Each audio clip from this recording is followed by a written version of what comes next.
I'm here with Dr. Peggy Fleming, and she has been evaluating stack belly, which, as you know, has been a non-sweater. This horse has come to me for anhydrosis, which is non-sweating, and a history of skin disease that I'm accustomed to seeing when they display these symptoms of sulfur. So sulfur is a homeopathic remedy that is used very frequently for itchy skin, rain rot, things that are worse than hot and wet. One of the things sulfurs do not do well is suppression.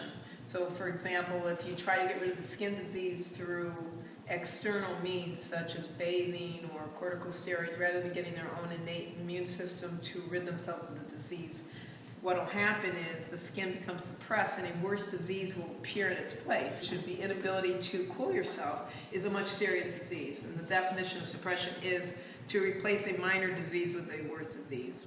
And I think this could have happened to him because he was already came here as a sulfur type. Sulfur types are more, have a greater tendency to develop suppressive-like symptoms. I took a Chinese pulse on him. He has two things. One is he has a liver imbalance, so he has a liver deficiency. And it's interesting because when the liver becomes deficient, very oftentimes the body does this clever thing. It recruits the skin as a major detoxifying organ to get rid of the toxins from the liver can't handle because it's weak. We have a sympathetic nervous system being blocked by various vertebrae, particularly those along the thoracic, along the withers.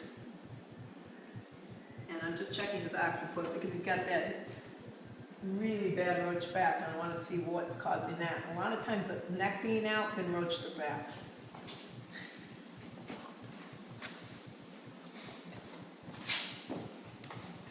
Ooh, I walk in.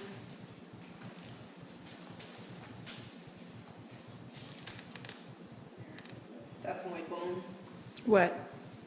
You snapping it or popping it? Comes right from here. Oh, A lot of horses. so he could have stop had sweating pressure when- there. Yes, when that nerve gets impinged. Heat that's trapped in the core up to the surface, and that will kind of shove I'm trying to push the sweat into activity. I'm creating a big metabolic drive. He's already kind of a sleepy guy anyways, so he's going to be even sleepier. Because I'm going to drain him a little bit, trying to get the sweat to the surface. I'm trying to do the opposite of the suppression. Okay? So it's going to be quick. It doesn't work unless we go at a pretty good rate of speed. Now, you just used the needle. Did you also put some? Just B12 to push on B12. the points again. I like using B12, I don't have to leave the needles in there for 20 minutes. Oh, So instead of your hands? Yeah, it's like a fast. It gets very specific. but it's like a poke, No, it's a thump. a quick, high speed. Like you would do if you were adjusting? Right. You know how a guy karate chops the board and breaks it? Yes. And he can be a little Oh, tiny yeah. guy. It's force equals mass times acceleration. You're going to have a small mass if your acceleration is quick. And that thing's fast. That's like a hummingbird fast speed. I was wondering. Sympathetic nerves around the blood vessels that are very powerful in sweat production.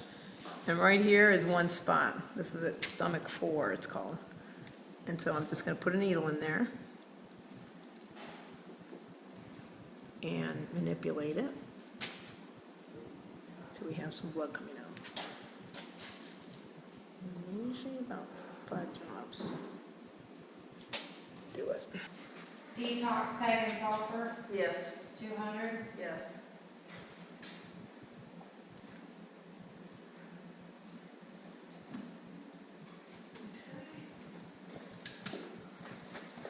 Yeah. You can see that he's now sweating, and you can see some drops coming down under his cells. Here in this. There's the It sweat makes coming it out. more obvious. Sure You got does. color change. Yeah. Keep him slow, Eric. You're going too fast. This is the first time we're galloping him since he's been treated for non-sweating. So this is stack belly, and this is the first time we're galloping him since he was treated on Monday for sweating. And If you see any sweat, it's okay. Otherwise, we got to cool him. Hey, what do you say, Eric? I think we have some sweat. Very much? Or a little bit? Saddle pad. Really? How about behind his ears? Yep, he's got sweat behind his ears. Well, that's better than nothing. We'll hose him fast now. Okay. Stack is here cooling off in front of his fan. He's been hosed a great deal. He maybe had just a tad of sweat behind his ears and under the saddle pad. And honestly, that's more than he's had previously. And we are giving him the ancient Chinese herbs that Dr. Fleming recommended. And he's also on some homeopathic little teeny weeny pills. And this is an experiment, but we'll see what happens because it's certainly still hot here. Mainly, Dr. Fleming said that the skin itch was related to problems in the liver, and that the Chinese herbs and the homeopathic things we're giving should help that. So we'll see if the skin itch does go away. It flared up again after he had been clean as a whistle about 5 days ago. So we'll watch and see. I'll keep you informed as to this treatment for non-sweaters.